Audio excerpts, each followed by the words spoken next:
Network Entertainment. When I was looking at my relationship patterns, it was having to prove my worth, and relying on them to kind of validate me when I could have validated myself, and also having to being the one who's like always waiting on them, always the one who's just because they're always busy. That was like the pattern. The people I would date were always busy, so they're always unavailable. So that was like the cycle of like, oh, I have to prove then that I have like I'm worthy of their time. But the second one is accepting your triggers, your core wounds, the trauma that you might have encountered in childhood. Recognizing it is one thing, but accepting it is a different level of inner work, because you understand that these things happen to you and that they do not define you.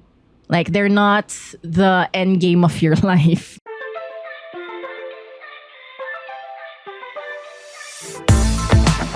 Hi, this is Mirza Season. Welcome to You Can Do This, a podcast that'll help you achieve your dreams and goals one episode at a time. What are you waiting for? Let's go!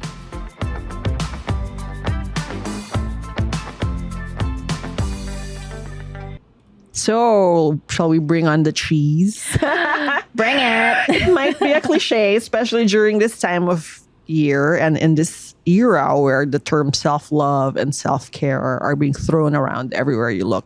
But yes, learning to love yourself is the greatest love of all. But it's not easy. It takes work, inner work, and not doing it really impacts the quality of your relationship, especially your romantic ones. So here to work with us today on that is a relationship coach whose mission is to help women and men pursue a deeper, more grounded love for themselves and their romantic partners. She's also the Pod Network's newest podcaster, who won last year's PodQuest, besting hundreds of other contenders. And her podcast about relationships called Nuggets of Nikki just launched, fresh out of the oven, so be sure to check that out. She's also a radio jock for Monster RX 93, where she hosts two shows, Good Vibes and Heard on Thursdays, as well as a very good writer and editor, in my unbiased opinion, as her former boss at Summit Media. Please welcome Nikki Porter. Hi. Hi, Mirza. Hi, Nikki. Oh my God. It's such a... Okay, this is a different vibe. Because usually I'm the one interviewing you. Yes, that's true. Now I'm in the hot seat. So hello, former office mate, then and now. So tell us about your podcast. Sure.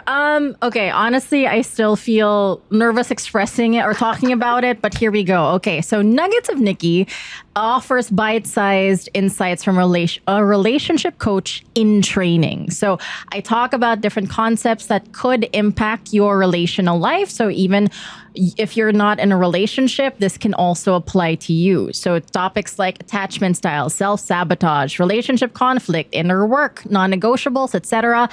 I share my insights in those by sharing what I've learned from my own personal experiences, because honestly, I'm still healing, doing the work as well, especially when I start dating someone. And so Nuggets doesn't expect you to show up in relationships perfectly.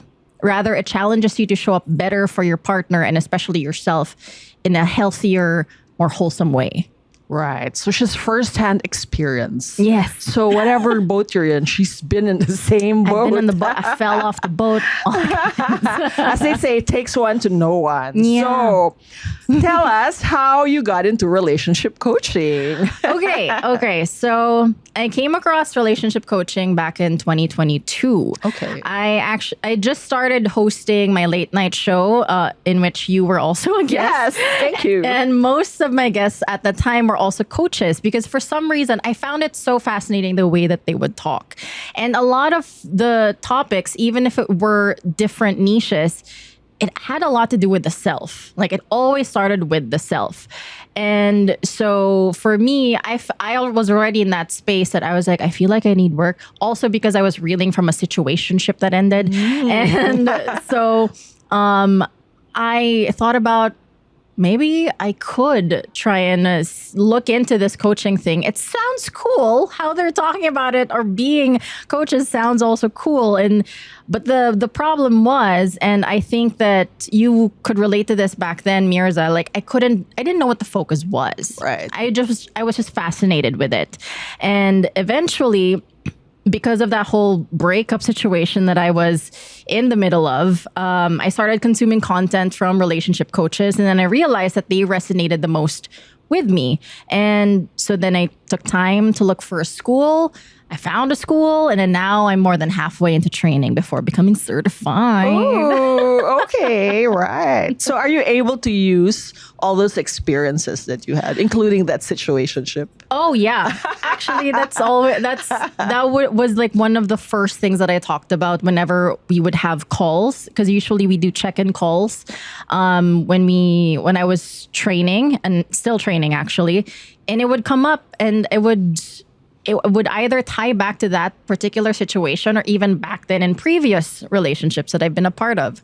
And so once you see the pattern, you kind of realize that, oh, okay, so there's something here that I haven't properly addressed, whether it be about something I believed about myself or the types of guys that I would date. Ooh, Yeah, there was a pattern, a clear pattern. There was a pattern. And so I dug deeper into that, and it was and I'm not just plugging coaching being helpful. It really was in digging deeper into what the core issue was for me. And so I eventually found out like what my core wounds are, that I actually had trauma. That was from therapy, actually. I found out I had trauma and everything. So it was just it was a refreshing way, but also a painful way of looking at my relationship record back then. So a lot of things that are not apparent to us, but surface. Yeah. We operate in certain ways that we actually had no idea were influenced by our past experiences. And a lot of us don't know that we're actually carrying baggage still, not just from previous relationships, but from way back then. From our ancestors. Why did it generational? Generational trauma. Yeah. Right. Like what are some examples that you've come across, or that you think is prevalent, especially in our Filipino society?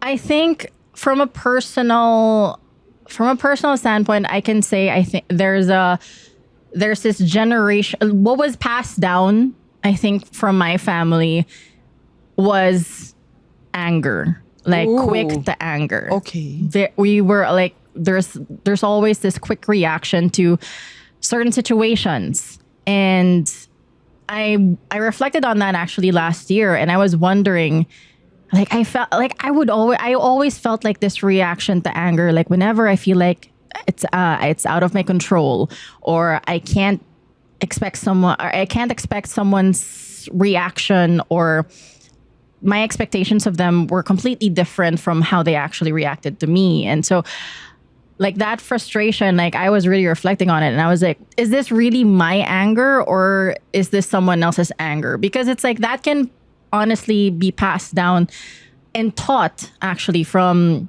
like parent to child. Then that child becomes a parent, and then they pass it down to their children, because that was their upbringing. That was the way they were raised. Now, it's so like you can express anger. It's healthy. And you can scream at your child or something. But then, we didn't really know the effects of that until recent studies about like they would show that how that affects, how children grow up and how they eventually relate to other people. Will they be also as reactive, or will they do the complete opposite of like walk on eggshells so that they don't ask, so that they don't, they don't cause a kind of like chaos or turmoil. So they try and avoid that kind of thing. So really, it encompasses like a number of things. Right. Oh my God. Yeah. Okay. Sige, I'll book a session later. So any other like anecdotes or insights from like, I'm sure you coach each other, right, as you're training. What else do you see that is common, or I see a glint of an eye in your eye? Oh, okay. So what I've observed in my calls with kahit na my classmates, they like were very good at what's the word? Incongruity. So incongruity is basically noticing that they want one thing, but what they're doing to get to point B is actually blocking them from doing it. So for example, I have a client who wants to make new friends, but this person does not like being but this client doesn't want to be told on the spot that they're gonna hang out.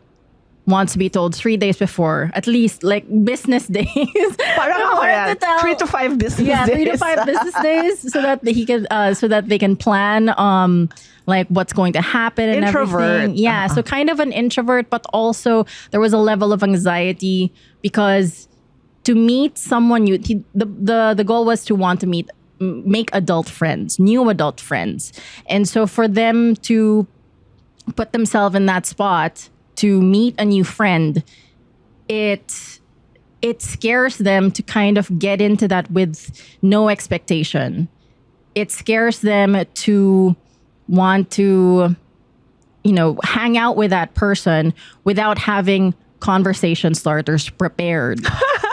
So there's really... Sorry to laugh. No. If you're listening. So like the problem was that they wanted to make new friends, but there were these conditions that he had to kind of like operate. He was still operating on that are actually preventing him from enjoying new friendships, being curious about how a new friendship could actually develop. Wow. So how did you come in as the coach? Well, for me, actually, like I said, that's why I'm still in training. It's that was pointed out to me by my coach. Oh, okay. Because we do reviews. Right, and right, so, right. yeah, they were, they pointed out to me like, they want this, but Right. but they're doing this right now. So for me as the coach, I have to point that out. It's like, so what is it that you're trying to accomplish here? Right. If you want to have new adult friendships, then something has to give. Right. Diba? So, yun, it's my growth edge right now to be more challenging to them in that way. I can do that with my friends. I can't do that.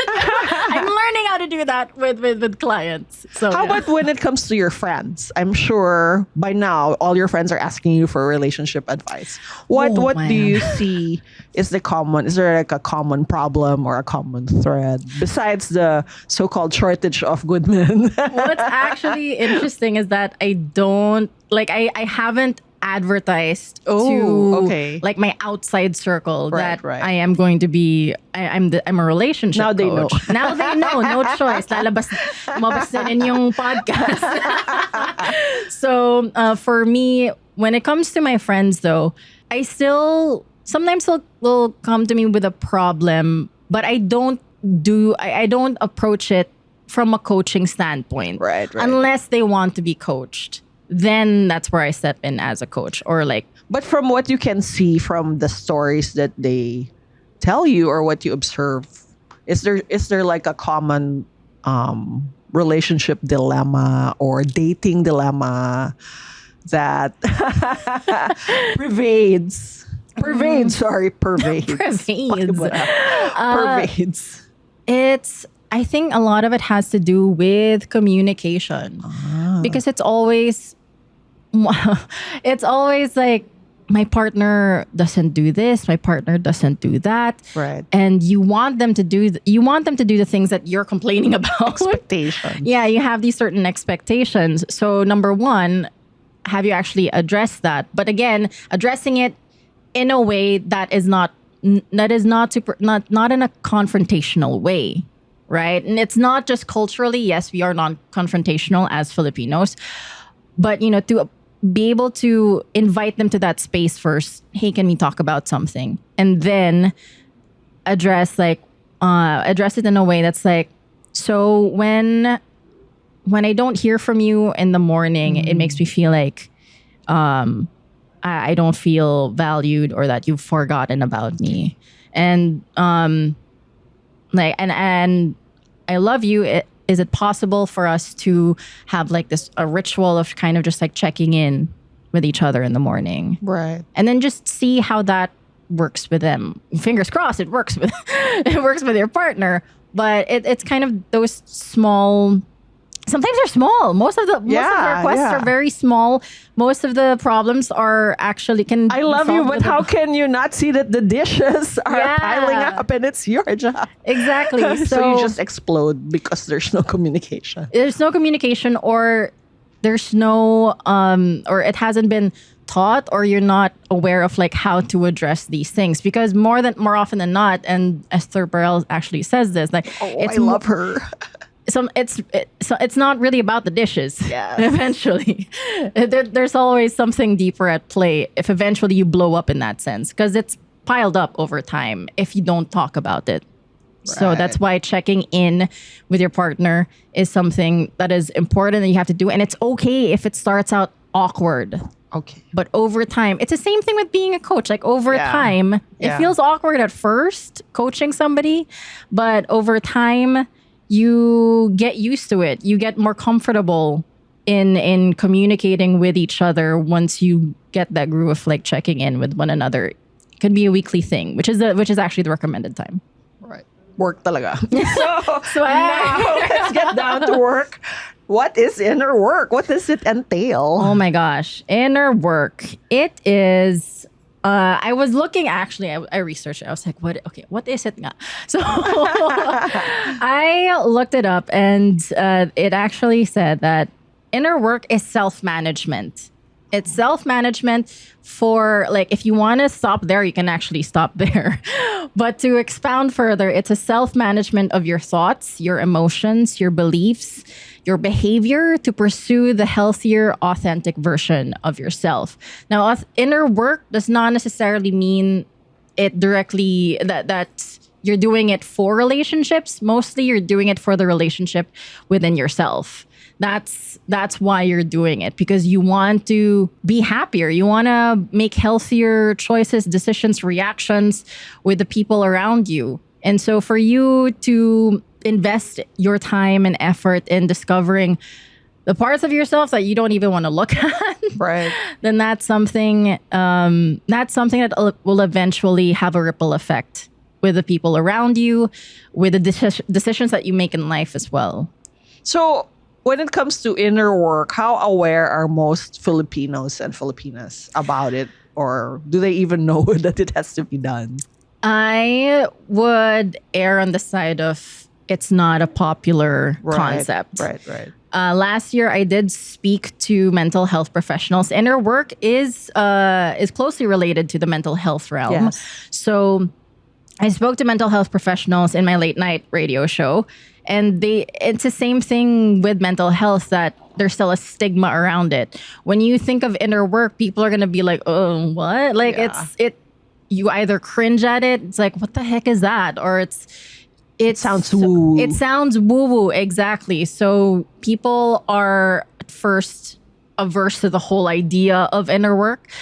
But then it's just this whole world that we didn't grow up understanding. So that's why we feel like, feel our feelings? What do you mean? So what is possible if we do the inner work? So when you do the inner work, there's going to be an improvement in yourself. And that's the focus of inner work, diba? So for example, if you grew up siguro in a home where you had a reactive parent, you had a parent who prioritized academic achievement, Okay. and then you growing up like into grade school naman, you would have probably friends who would start talking to boys and everything, and then except for you, for some reason, even if you grew up a hopeless romantic, I'm talking about myself. Okay. Yeah, you grew up like a hopeless romantic, and then you're wondering how come your friends are like talking to boys and none of them don't want to talk to me. So you would start to develop this feeling of like, what's wrong with me? And so like you have you are a people pleaser because of the caregiver experience you had in your childhood. You had low self-esteem growing up with your friends who were talking to boys. You had low self-confidence because you thought they were prettier also because you were, and they I are. love the hugot. My friends are beautiful, by the way, but I felt So are you. Thank you. I appreciate that. And but back then it was like I felt like I was so far away from like where they were at. So for me, like tying all those things together in a beautiful bouquet, this immediately was reflected on in my relationships, which I didn't know until a couple of years ago.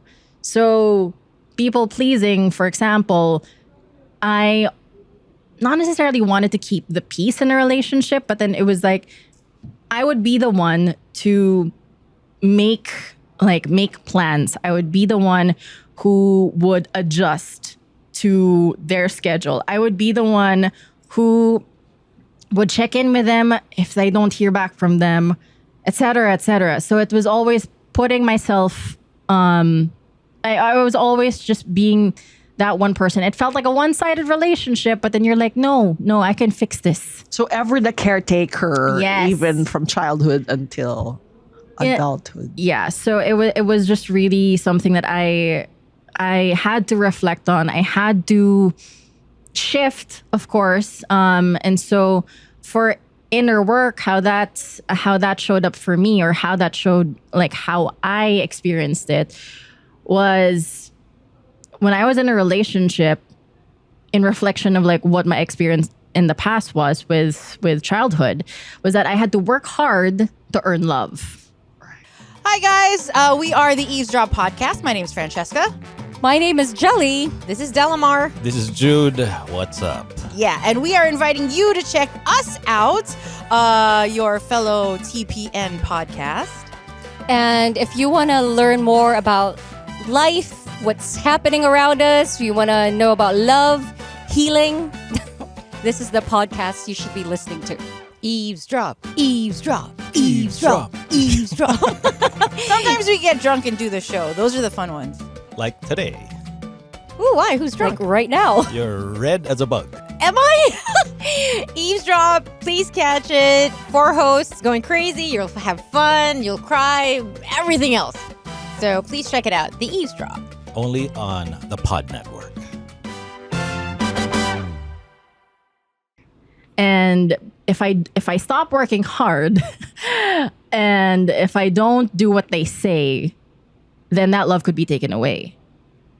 And so it's and for me, it was a lot of just like trying to figure out other experiences that I had where I felt like I had to work hard for it. Most of it, of course, were in relationships. But even so, like, there are still parts of me now that still are like, I feel like it still shows up in some way, even outside of relationships. But it's, taking that moment to yourself to kind of self-soothe and realize that you are lovable the way that you are. You are beautiful. You are worthy of people's time. You're not a bother to anybody. Like your voice is meant to be heard, and et cetera, et cetera. And it's like once you challenge that from realizing what your limiting beliefs are, your core wounds are, then you kind of start to, you can see the world a little differently, the way that people approach you a little differently, and the way that you respond to situations also. That changes even in some small way. But that's when you can see a little bit of improvement. And when you see that improvement, it doesn't stop there. Once you do the inner work, it's a constant practice. It's a daily struggle because you don't know what you're going to get yourself into day after day after day. You don't know when you're going to be triggered again.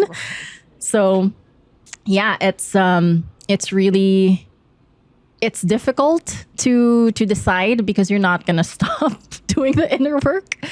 But it is very gratifying to know that I actually can change. I actually can make better decisions. I actually can stand up for myself now. and set boundaries and address my needs. And so once you do the inner work, how will your relationships improve? Especially romantic relationships. Okay. So from inner work, you will learn that there are certain strategies that you employ when you're in a relationship. So for example, if you have somebody who you're someone who is okay, if you're a people pleaser, more than likely you are an anxious attacher. And so if you're an anxious attacher, you're let's say that you're dating someone who bigla na lang disappears like in one day, does not text you. Ghosting. Not necessarily Okay. ghosting, but it's just like just for one day. You're in a Oh, relationship, okay. but they disappear bigla. It's like you Okay. start to be in like panic mode. It's like, huh? Incommunicado. Yeah, so like saan sila pumunta and everything, and so you start to, without doing inner work, you start to do these things called protest behavior, and this is from Levine and Heller's Attached book. Wow. Yeah, and so protest behaviors, basically these certain behaviors that you these are reactive behaviors for you to establish connection with your partner, but in an unhealthy way. So protest behavior for an anxious attacher, let's say, you will excessively text or call them to be like, where are you? Why aren't you answering me? Sino kasama mo? Right? Like you start to resort really Okay. to what's this? You really start to resort to worst case scenarios. And that's something, of course, when your partner sees that, it's like okay, chill. Oh my Scary. God. Yeah, it's scary, of course, and that could drive your partner away. That could cause a rift. For you to do the inner work, it's taking that pause, like understanding, okay, what's factual right now? You're in a relationship with this person, they're at work right now. And did they mention that probably there was a project they were working on? They're gonna do a field day today or something. I don't know. So it's like it's taking stock of the information that you know, but also kind of grounding yourself in knowing that, it's not as bad as it seems. Because once again, this is someone that you're in a relationship with, and like if you feel like if nothing's really wrong, then it's like being in protest behavior is looking for something that you can complain about, looking for something you can be anxious about. Right. So if you do the inner work, you realize the strategies. So protest behavior also is one of those strategies that inhibit your want of connection.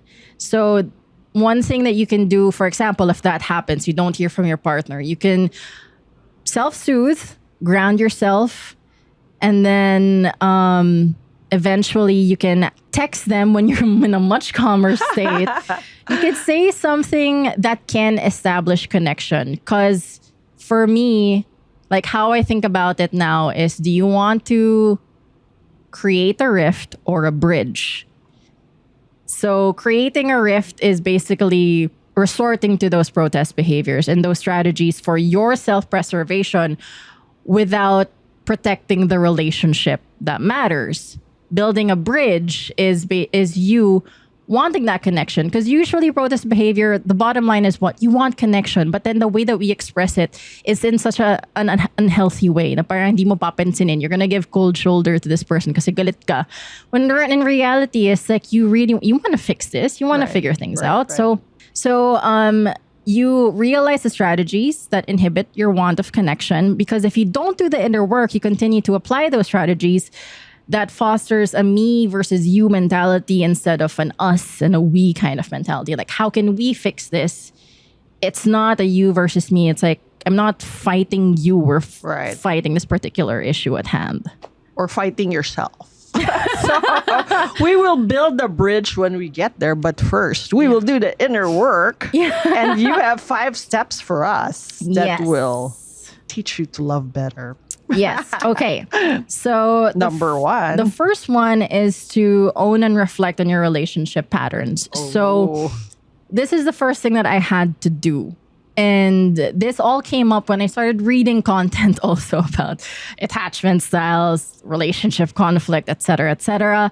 So you can also journal, like reflecting back on your past relationships. What were the common denominators when you were in relationship with these people? Were you always the one, did you always have to prove? Did you feel like you had to prove that you were worth their time, worth their love?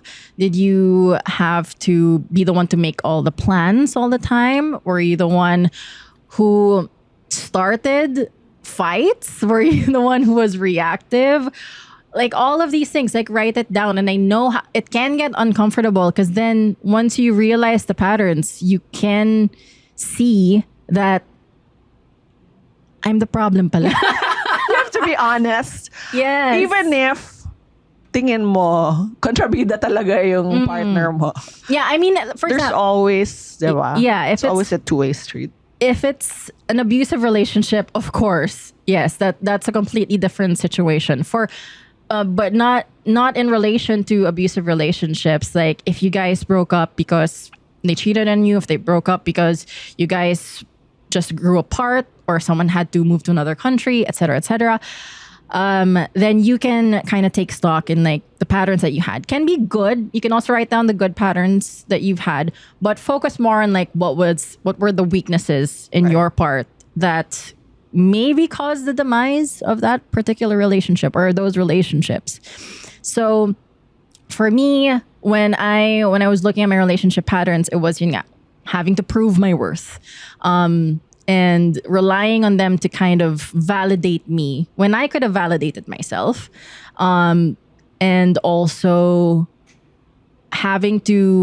being the one who's like always waiting on them, always the one who's just, because they're always busy. That was like the pattern. The people I would date were always busy, so they're always unavailable. So that was like the cycle of like, oh, I have to prove then that I have like I'm worthy of their time. You're competing for time. Exactly. So that's just like one of the patterns that I have. But the second one is accepting your triggers, your core wounds, the trauma that you might have encountered in childhood.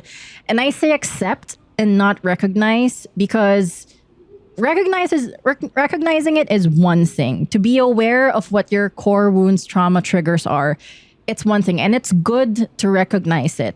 But accepting it is a different level of inner work, because you understand that these things happen to you and that they do not define you. Like they're not the end game of your life. So accepting it, like this is what happened, but it doesn't mean like I can't grow out of it. Right. That's why I'm focusing on accepting those triggers, those core wounds, but not defining your life or the trajectory of your life. The third, before we get to the third one. So for me, my trigger was my fear of abandonment, my fear of causing conflict, my fear of rejection also. So all of these like played well into my relationship patterns. That's how it manifested in my previous relationships. So from there, once you recognize and accept your triggers and core wounds, etc., then you can employ and practice some self-soothing techniques and then reparenting yourself. Reparenting yourself in what sense, right? Because that kind of seems out of nowhere. But reparenting yourself means kind of taking care of that inner child. An inner child can be a whole other interview. It can be a whole other interview, but then know that there is a part of you, there is a younger version of yourself in your childhood, maybe even your teenage self, that shows up whenever you feel triggered. And so for me, how I do that is that I recognize that when I know that I feel triggered, I know it's not me in the present moment who is reacting to this. And so I have to talk to that, can be a 7-year-old, 10-year-old self. And it's basically being the older sibling, the ate or the kuya of that inner child that you have, that you wish that you had back then, who would have cared for you, who would have heard and supported you, etc. So I would talk to my inner child, and then I would try and like reassure that we're okay. we're like there's nothing wrong. There's nothing wrong. So it's like you develop that language eventually in your self-talk. Number 4, then you reframe your wants and needs in a relationship, your non-negotiables, your standards. Because before doing like the inner work, you're probably aware of non-negotiables, but to what extent are you writing down these non-negotiables? Must be tall. Or what if you must be guapo? Must be a foreigner. Must be like all of the like it can be those things, and it can be surface level, and it's okay to have those as non-negotiables. But then for a long-term relationship, if that's what you're going for, then you're gonna have to look more into like the values, like the what character. if you're in it already? Is it too late to negotiate? I'll negotiate with your partner. Yeah, parang, hindi ko nasabi nung umpisa, but... Oh no, ala, yun eh. Well, I mean, I think that's a conversation Surprise! to have. Definitely a conversation to have, and Yes. also a moment for you to reassess. Kung non-negotiable na nga siya, then you're gonna have to think exactly of what it is that you really want. Right. Diba? Okay. And the last one. the last one is embody and model the change behavior in your relationship. So embody what you've practiced, what you've learned about yourself through doing the inner work. Like not being as reactive, not acting out of like protest behavior, using your old strategies, and instead like, coming at it in a more can be a curious, more compassionate way in communicating with your partner.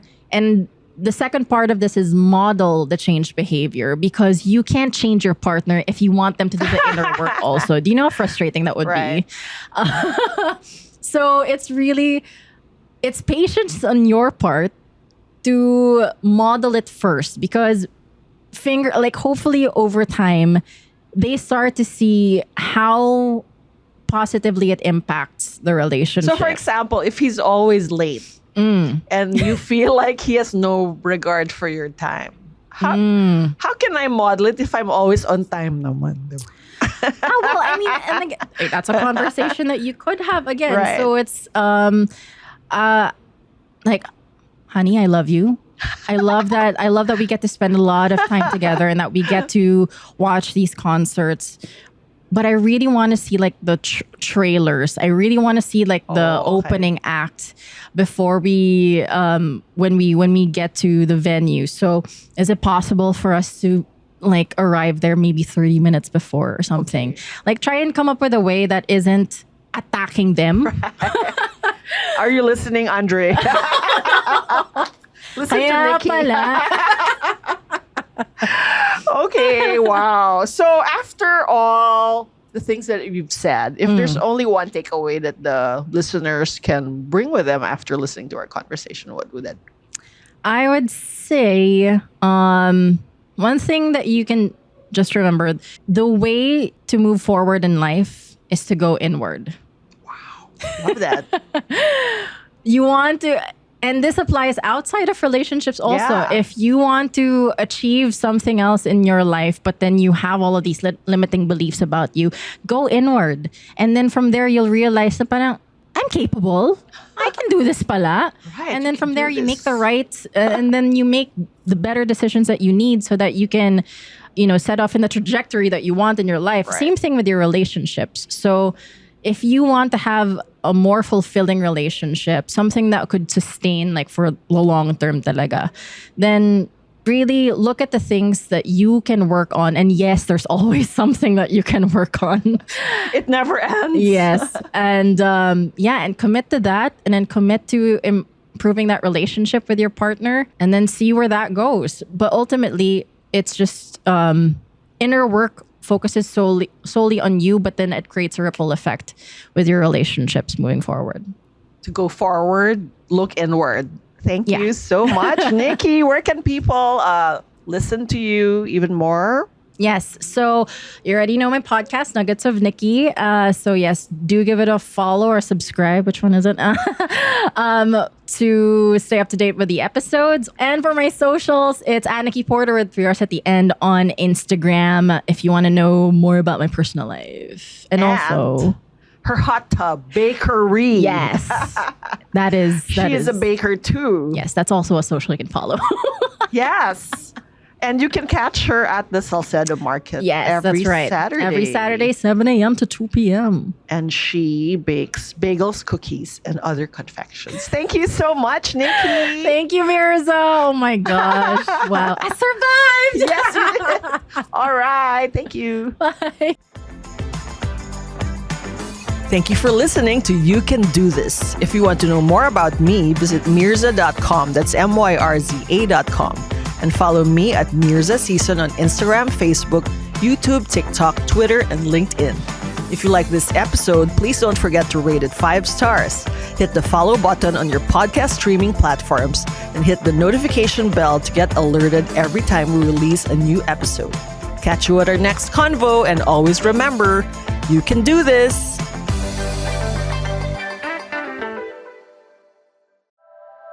The opinions of podcast creators, hosts, and guests are not necessarily reflective of the official stance of the Pod Network Entertainment, its hosts, or other network programs. The content created by the people behind the podcast is personal and not meant to harm any religion, ethnicity, group, organization, company, or individual.